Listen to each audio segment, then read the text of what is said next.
Hi, and welcome to another narration presented by yours truly, Cryptid's Roost. Please be so kind as to throat punch the like button and smack the arse of the subscription button as well. And remember to chokehold that notification bell and then select all. That way you will receive all notifications each time I upload a new video.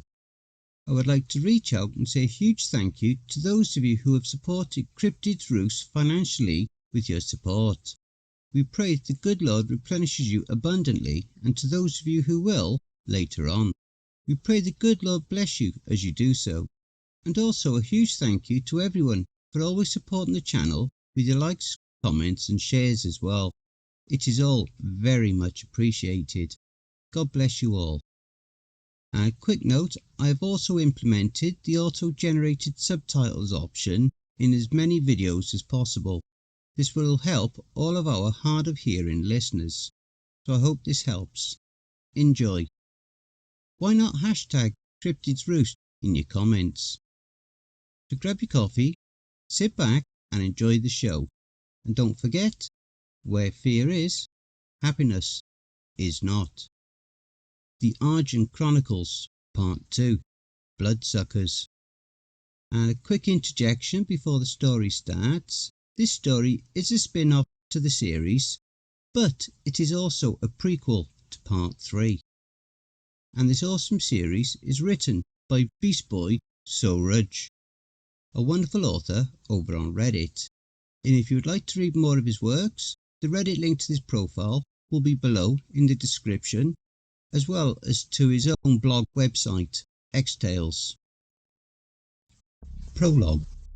The recent disappearances have garnered the attention of a college senior who suspects the involvement of vampires. Chapter 1. Halloween. A van came to a stop on the bridge in the middle of the night. Two hooded figures dropped out. One of them stood guard while the other circled to the back and dragged out something long and heavy, wrapped in heavy-duty plastic. The one who stood guard gave a hand. They picked it up and put it on the railing. The first one then got back into the van and started it just in time to cover the loud crashing of the dead body on hitting the water. Before anyone could notice anything, the van had disappeared. October had arrived. The wind had a hint of the approaching winter. The days had started to fall short.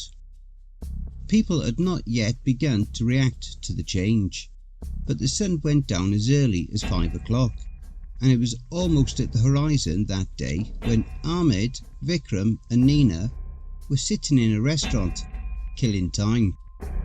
Ahmed Qureshi and Vikram Singh were college seniors, roommates and best friends. Nina Krovosos was Vikram's girlfriend. She wasn't from their college. Vikram had met her in a club that Ahmed had taken him to. Vikram was an orphan. He had managed to get a scholarship to go to college, but there was no way that he could afford a livelihood like that. Ahmed always forced him to come with him. He had his parents' money, so he didn't care. He just didn't want to be alone. At first, Nina was not very interested in Vikram, but the fact that Vikram was an orphan brought them together. Nina didn't have a father. She lived with her mother and her aunt. Their incomplete families were the reason that bonded Nina and Vikram together very soon. Ahmed just always tagged along. All three of them enjoyed each other's company. They were talking about the upcoming Halloween party. "So who you two going as?" Nina asked in her squeaky voice, flipping her shiny dark hair, looking at Vikram and Ahmed with her small black eyes. "I haven't decided yet. I still have my costume from last year. I'll trade it off with someone," Vikram replied in his heavy voice. He sat right beside Nina. "No, you are not," Ahmed interrupted. "You are not wearing someone's old costume. We are going shopping next Sunday." "Why? It's just for one night. And everyone's going to be too drunk to notice anyway, Vikram argued. Yeah, I mean, isn't it just like every day for you guys? You guys are drunk after sundown anyway. This one evening you're going to be in costumes. I mean, it's just Halloween, Nina added. Huh, you take that back. Ahmed pretended to be offended. What? Oh, you hurt his feelings. Halloween night is probably his favourite night, Vikram said, smiling. He's into ghosts, horror and stuff. Oh, I'm sorry. What I'm trying to say is Vikram is right. And though he doesn't say it, he doesn't like it when you spend too much money on him. It makes him feel like he's in your debt. What? Come on, man. You're not in my debt. You don't have to pay me back. You are my brother. But okay, I get it. Ah, well, that's settled. Yay! I wish I could come to the party, Nina said, hopefully. Maybe you can, Ahmed replied. Are guests allowed on the campus? No, but we can sneak you in. Yeah, I mean, everyone's going to be dressed. Nobody will find out, Vikram added. Are you guys sure? Yeah, don't worry. Okay, great. Nina looked at her watch and turned to Vikram. Oh, we should get going, she said. Already? Vikram asked. Where are you guys going? Ahmed asked. We decided to have dinner with Nina's parents. He means my mom and my aunt, my two moms. Yeah, they are your parents, sweetheart. Come on, let's go, shall we? They paid the bill and walked out to the restaurant. It wasn't frigid, but still it made Vikram shiver even though he was wearing a jacket. Ahmed was wearing a long sleeve shirt, but still he put his hands in his pockets to shield them from the cold. I might be late, Vikram started. Yeah, I'll leave the door unlocked and don't worry, I'll probably be awake by then, Ahmed interjected. Oh no, please don't waste your time in those chat rooms again, Vikram said. What chat rooms? Asked Nina, who was listening. Our wannabe detective, Ahmed here, wastes his time chatting with others like him trying to solve unsolved cases. What? That's, yeah, I know, right? Some of them even believe that they're a vampire. Vikram, can I talk to you for a moment? Ahmed dragged Vikram aside. Listen, I know you don't take this seriously, but it's not a joke. Okay, I'll admit that some of those people are crazy and there's probably nothing unnatural going on, but those disappearances are real. I'm worried. So don't walk alone, okay? Take a cab. Here, keep this money. Ahmed tried to hand him a few hundreds, and Vikram made a face that reminded Ahmed of what Nina had said earlier. Come on, you are my brother. Take care. Remember, don't walk. Take a cab. Then he waved goodbye to Vikram and Nina and returned to his room in the campus dormitory. The very first thing he did as he entered was the exact thing that Vikram had told him not to do. He switched on his computer and logged into the chat room.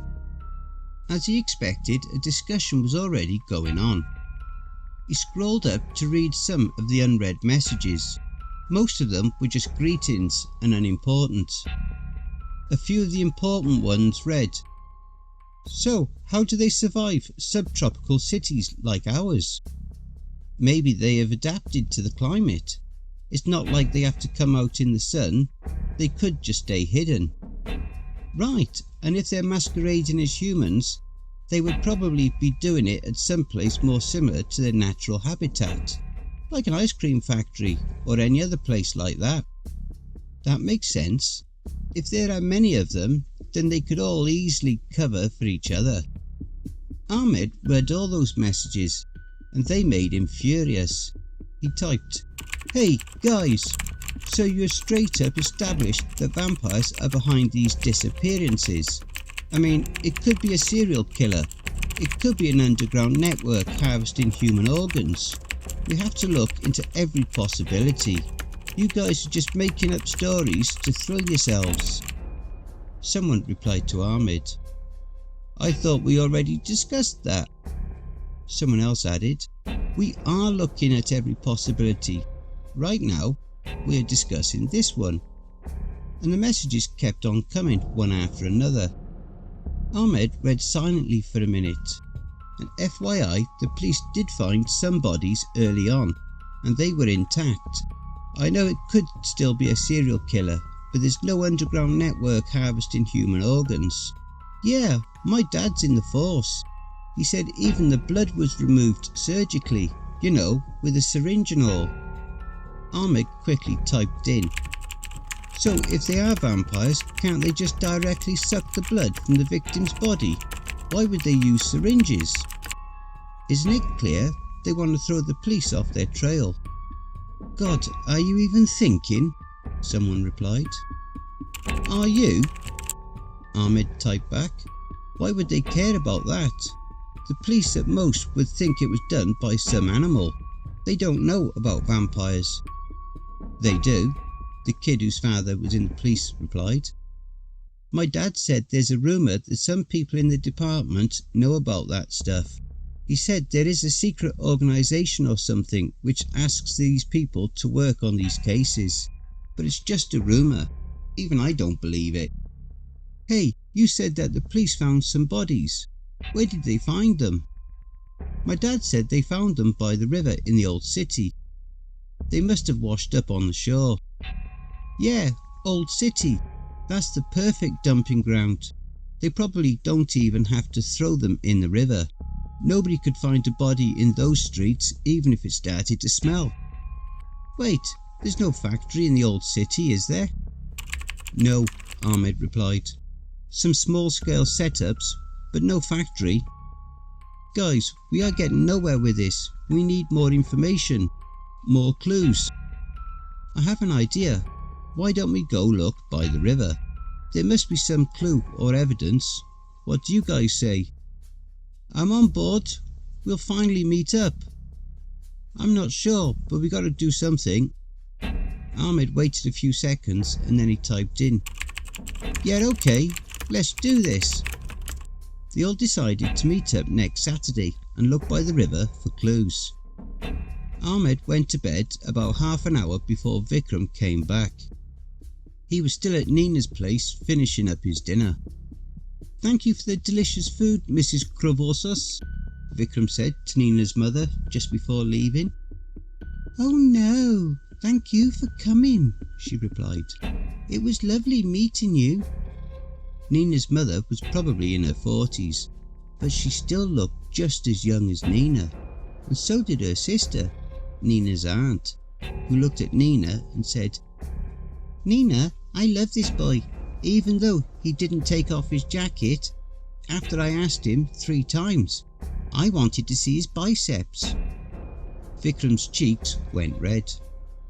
"Oh, they're not great. I don't work out, and I didn't feel like taking my jacket off. I wasn't feeling that hot."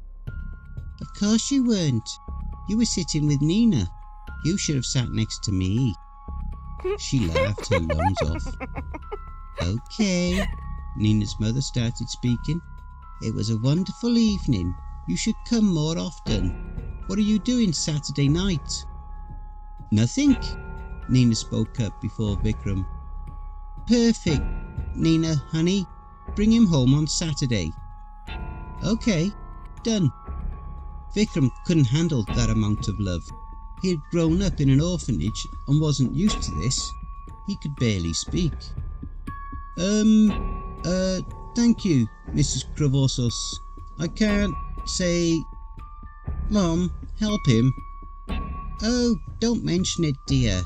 No, you should head back. It's getting late." Then Vikram said goodnight to everyone, promised to come on Saturday, and left. The moment he left, Nina hopefully looked up at her mother and her aunt. "So, what do you think?" she asked. Nina's aunt hopped on her feet, clapping her hands. "Oh, he's perfect," she replied. "I love him." Chapter 2. Appreciate a Gift. The following morning, Ahmed got up early. He was making coffee when he saw that Vikram's bed was empty, though it looked as if he had slept in there. Ahmed was just wondering where he would go so early in the morning when Vikram walked in, still sleepy and with a handbag, which was probably Nina's. "Whoa, where have you been, girl?" Ahmed asked, looking at the handbag. "It's Nina's," Vikram replied. "She had left it at the restaurant yesterday. My phone was in there too." He put the handbag on the table, right next to the entrance, went back to his bed and fell onto it. Within minutes, he was snoring. Ahmed took his cup of coffee and switched on the computer again. He logged into the chat room and found a few more unread messages. He started reading them, drinking his coffee. "Hey, did someone say the police found some bodies? Do we know who they were?" "No, the police couldn't identify them, but they looked like they were homeless, living on the streets." "That's perfect. Whoever is behind this is targeting people with whom nobody will miss, nobody would look for. Yeah, they are taking the poor, homeless or orphans. We don't even know how many they have already taken. Maybe we'll find something on Saturday. Yeah, see you guys then." When it was time to go to college, Ahmed switched off the computer and went to get ready. Vikram woke up and got ready too. They both left for college together. Later that evening, Ahmed was again on the computer, but nobody had come online or left any messages. Vikram, who was out, came back, so Ahmed quickly switched the tab. "Hey, what's up?" Ahmed asked. "Nothing," Vikram said exhaustively and plunged into a chair. "I was waiting for you. I got you something." Ahmed picked up a package and threw it towards Vikram, who caught it and began opening it. "What is it? Did you get me a costume already?" "No, we're going for that together on Sunday, remember?" Vikram opened the package and a pair of blue sneakers fell out. "What?" "I was feeling bad about losing your shoes that night, so I got you a new pair." "Oh, you didn't have to. Those were already worn out. I was going to buy a new pair anyway." "Well, now you don't have to." "Thanks, man." "Yeah, and you don't have to pay me back." "I know, you think I can't appreciate a gift?" "Okay then, come on, I'm starving. Let's go eat." When Saturday arrived, most of the students had left for the holidays.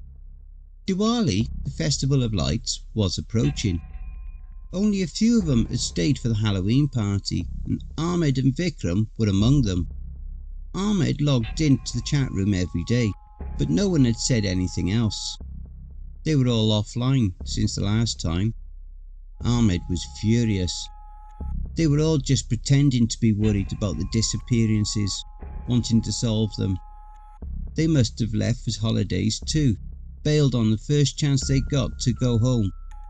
That evening, Ahmed was sitting in the room thinking about going to the river alone when Vikram walked in.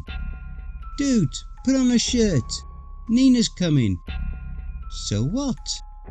"Nothing, it's not good manners." Ahmed put on a shirt. "Hey Nina," he said, as soon as Nina walked in. She was wearing an overcoat, but her heels implied that she must have been wearing a dress underneath. "Hey, what's up there?" "Hey sweetie," said Vikram and pecked her on the cheek. "Here's your handbag." He handed her the handbag. "Oh, thanks. And can I borrow your phone? Mine's dead again." "Oh, again? Did you try charging it sometimes?" Vikram said playfully, handing over his phone. "Here, you go ahead. I'll be right there. I just have to wear these shoes." Ahmed, who was waiting for Nina to go out, looked at Vikram mischievously.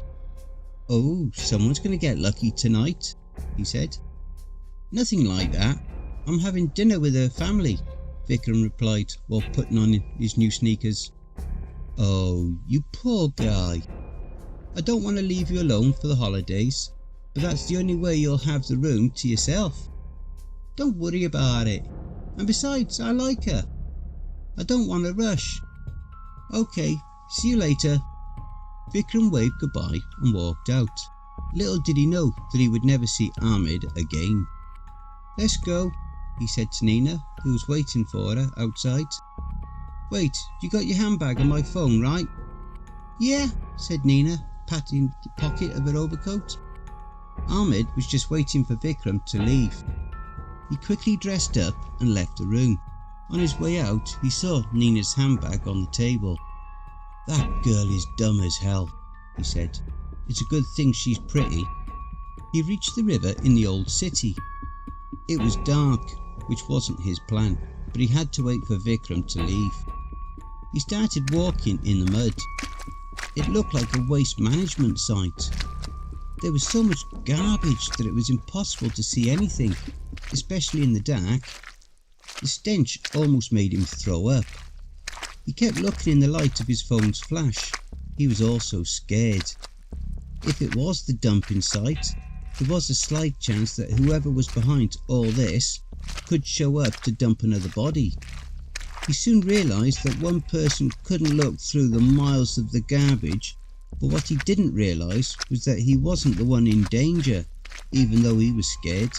The one who wasn't scared at all and was in grave danger was Vikram. He was sitting on the couch with Nina in her living room, while her mother and her aunt were in the kitchen preparing dinner. Nina was playing with Vikram, who was a little nervous but was still responding. "Are you sure we can't help them?" he asked. "Don't worry about it," Nina replied, pulling herself closer to him, and before Vikram could say anything, she kissed him. Vikram was worried that her mother and aunt would walk in upon them any second. But after a few seconds of Nina's lips passionately pressing against his, he gave up. Nina was now nibbling his ear. She went down his neck on his left, and Vikram felt an intense wave of pain spreading through his body from 2 fresh wounds on his neck. Chapter 3. Worth Every Trouble. Vikram tried to scream, but no sound came out. He was out of breath. He tried to stand up, but he couldn't move his muscles. Nina then let go of his neck, and Vikram saw her face. She had been completely transformed. She was staring at Vikram with her red eyes with elliptical pupils, and was flicking her forked tongue. Vikram felt a wave of terror travel through his body. That was the last thing he endured, because his whole body went numb. Nina saw it and smiled. She knew that her prey wasn't going anywhere now. She turned her head towards the kitchen and hissed. Her mother and her aunt came out, flicking their tongues. One of them, Vikram couldn't see which one, pushed a needle in his vein. He saw blood running out of his body through a tube with the corner of his eye. He couldn't feel anything and certainly couldn't do anything to stop it. He was just praying that someone would come and save him. But there was nobody to save him. He soon started to lose consciousness. "It's almost done, sweetheart," Nina began. "I know you must be wondering what is happening right now. Perhaps you should have listened to your friend." Vikram couldn't see anything. Darkness had filled his vision and his mind. He could only hear Nina's voice, which felt as if it was coming from afar. She was laughing. "Oh, it's been a long time since we had a good meal. I mean, those malnutritioned homeless scums had barely any blood in their bodies. We had to take extra care with your case. That damn phone of yours could have gotten us in trouble. I had to make sure you could never bring that thing here. I had to lose my favourite handbag for it. But it was worth it." The remaining blood and life drained out of Vikram's body soon enough. The last thing he could think of was Ahmed. He hoped with his dying breath that maybe Ahmed would figure it out somehow. He would do something, but Ahmed had no clue. That night, when Ahmed returned to his room, Vikram still hadn't come back. He thought that maybe Vikram was staying at Nina's. The following morning, Ahmed tried calling him. He found out that Vikram had left his phone there, in Nina's handbag. Ahmed waited all day for him to return. When night approached, he started getting worried, and by Monday morning, when he was sitting in the police station, he realised that he might never see his friend again. The police couldn't find him. They tried looking for a girl named Nina, but they couldn't find anyone. They also tried tracing Vikram's location history from his phone, but the phone had never been to Nina's place. The case turned cold, just like all the other cases of disappearances. The police weren't even convinced that anything dreadful had happened to Vikram. Who was to say that he hadn't just left everything behind and went on to start a new life? After all, he wouldn't be the first orphan to do so. Ahmed didn't go home for the holidays. He spent his days and nights scrutinising the riverside. He couldn't sleep or eat. All he could think about was that if he had just been a little cautious and had just paid attention, he could have saved his friend. It was all his mistake. He wanted him to get away so he could play the little game of investigation, his fantasy. He was now sure that there weren't any vampires in the city. How could he think something crazy like that? He knew that his best friend must have fallen prey to the foul ways of the crime world. There was nothing he could do about it. One night the van appeared again. It halted on the bridge, and the hooded figure stepped out. It went to the back and tried to drag something out of the trunk. Another hooded figure joined in to help. They put the dead body of Vikram on the railing, covered in heavy-duty plastic. During the hassle, the hood of one of the figures slipped and the faint moonlight fell upon Nina's face. She pulled the hood back right after she flipped the dead body over the railing. The engine came alive as soon as she stepped into the van. Before anyone could have seen anything, the van disappeared again. After about 2 weeks, Ahmed was finally going home.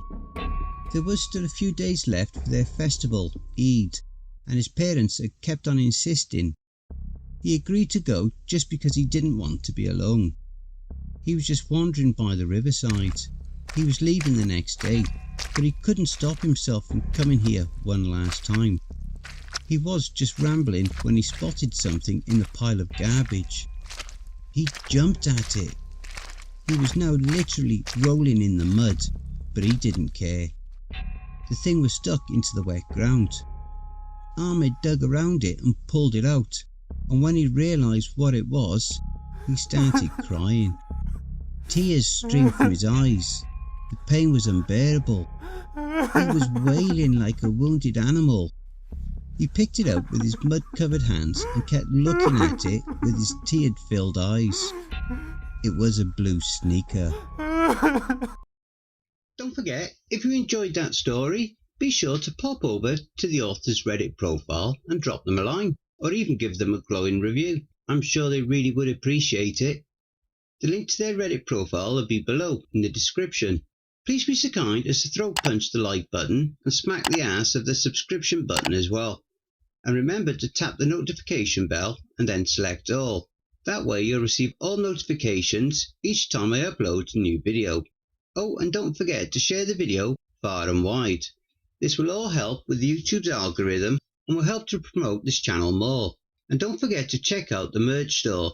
The link will be in the description and also in the video thumbnail. And if you would like an honourable mention, send in a snapshot of yourself with your purchase and I'll feature it in one of the videos. I now have my very own subreddit community where you can submit any stories you've written. You can submit your stories or encounters either there or send them to cryptidsroost@gmail.com. If you wish to remain anonymous, that's fine with me. All the links are below. I also have a Facebook group, Twitter, Reddit, and you'll also find me on Discord. If you would like to support this channel and help make it grow, my PayPal is paypal.me/cryptidsroost. Again, that will also be below. And don't forget, where fear is, happiness. is not.